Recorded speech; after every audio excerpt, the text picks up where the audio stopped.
आरोग्य सेवा चांगली नसल्यामुळे नेहमीच टीका होणाऱ्या भिवंडीमधील अपवाद असलेल्या आयजीएम रुग्णालयामध्ये वर्षभरामध्ये लाखो रुग्णांनी घेतले उपचार। सिटी स्कॅन, डायलिसिस, ईसीजी या सर्व तपासणी सुविधा रुग्णांसाठी मोफत असल्यामुळे आयजीएम रुग्णालयाच्या आरोग्य सेवेचा शासनाच्या कायाकल्प पुरस्कारानं सन्मान। साई भक्तांकडून साई चरणी 4,29,000 रुपये किमतीचा सोन्याचा मुकुट। नवी मुंबईतील राघव मनोहर नरसालय यांच्याकडून 60 ग्रॅम वजनाचा सुंदर मुकुट साई चरणी दान। गडचिरोली जिल्ह्यामध्ये शिक्षक बदलीवर असलेल्या स्थगिती संदर्भामध्ये न्यायालयाच्या आदेशाने 220 शिक्षकांचं स्थलांतर। मात्र शिक्षकांच्या जागेवर दुसरे शिक्षक अजून रुजू न झाल्यामुळे गडचिरोली जिल्ह्यामध्ये शिक्षणाचे दिन तेरा। गडचिरोली जिल्ह्यामधील विद्यार्थ्यांचं शिक्षण धोक्यात आल्यामुळे पालकांकडून चिंता व्यक्त।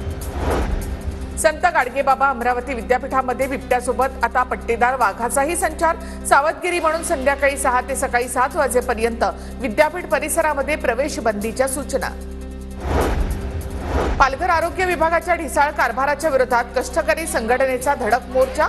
जिल्ह्यातील रुग्णालयांमध्ये सोयीसुविधांचा अभाव, वैद्यकीय अधिकाऱ्यांच्या रिक्त जागा यासह काही अधिकाऱ्यांच्या मनमानी विरोधामध्ये आंदोलन। मागण्या पूर्ण करण्याची मागणी।